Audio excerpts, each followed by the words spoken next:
Okay guys, Carl here at Team Breakthrough. We're going to run through a short video hopefully on how we can affect pelvis height. If your pelvis height is different on one side and the other, this can cause back pain and or stiffness. So it's an important thing to have a look at while we're stuck at home.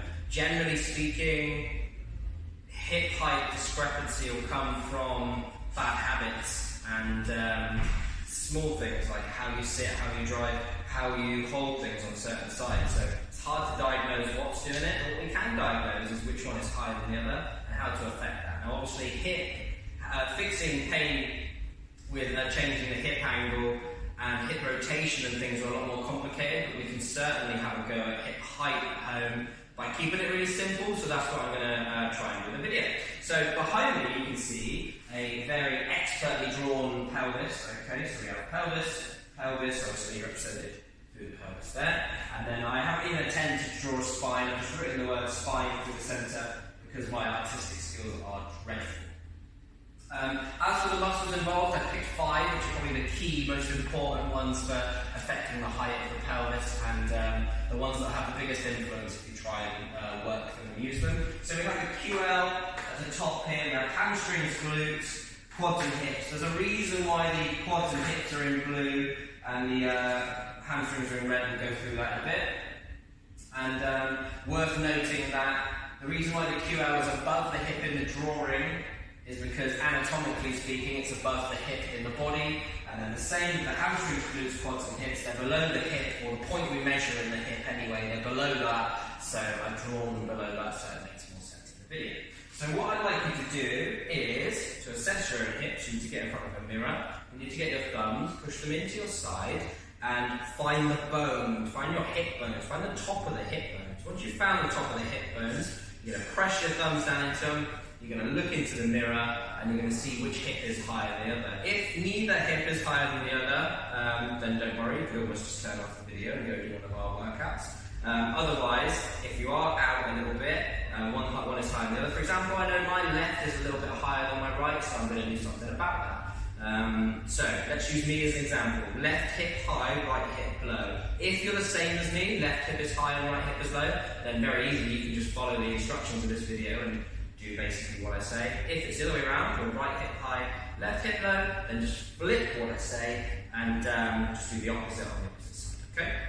So if you have a drawing that you've done at home that looks similar to this now, you can copy mine, feel free. Then what we're going to do is we're going to draw a line to represent what we just measured. So a line through the pelvis showing which the angle the pelvis is at. The bone that you're pressing our thumbs onto is going to be represented by this green blob. We know it's high on the left hand side, we know it's lower on the right hand side. So the question is, how do we change that? I wouldn't worry about why is it higher, because it's more detailed than we know.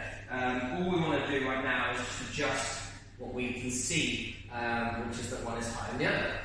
So we're going to start at the top of the list and look at QL. If your left hip's higher and your right hip's low, it means that your left QL, generally speaking, is overworking and your right QL is underworking. So we want to stretch this one, we want to work this one. So stretch left.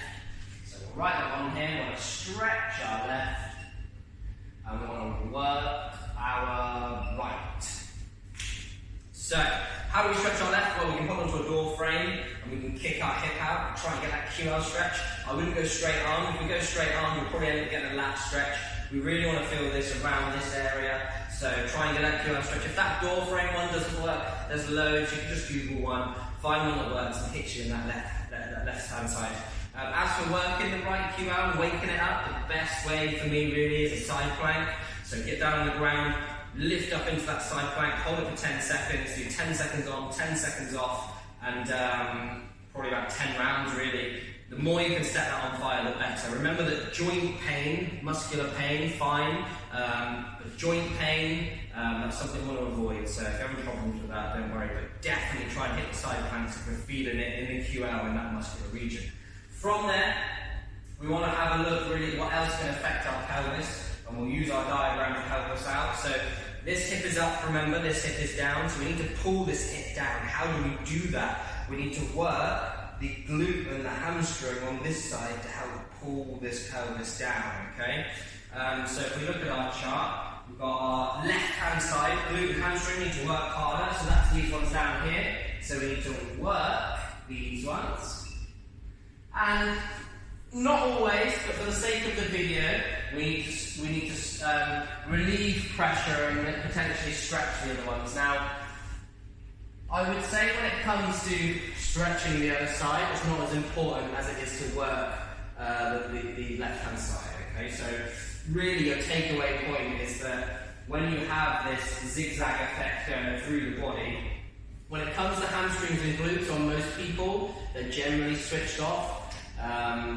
Waking them both up is going to help, but you definitely want to wake up one side more than the other if you're out of alignment, okay? So in our person, our left hip higher than right, we really need to work our left-hand side, and we don't need to hit our right as much. And hopefully you can see why, because this pelvis is already low, it's already down here. The glutes and the hamstrings essentially could already be working. They could already be working. These ones definitely are, so we want to fire them up. Get that hamstring fired up with some hamstring activations. You can do single leg glute bridges on this left hand side, fire up that glute, and that'll help pull that pelvis down. So hopefully that's what you can see from there. So we need to work that side.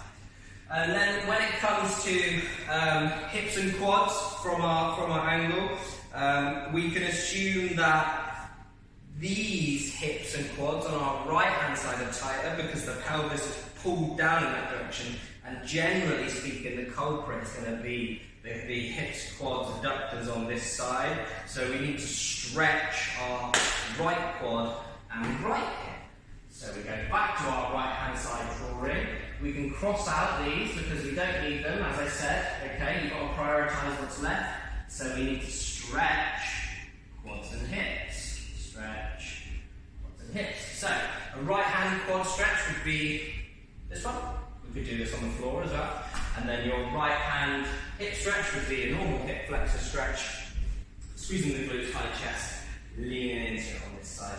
Once you've stretched the quads and the hips, that's going to help that pelvis come back up into a nice neutral position.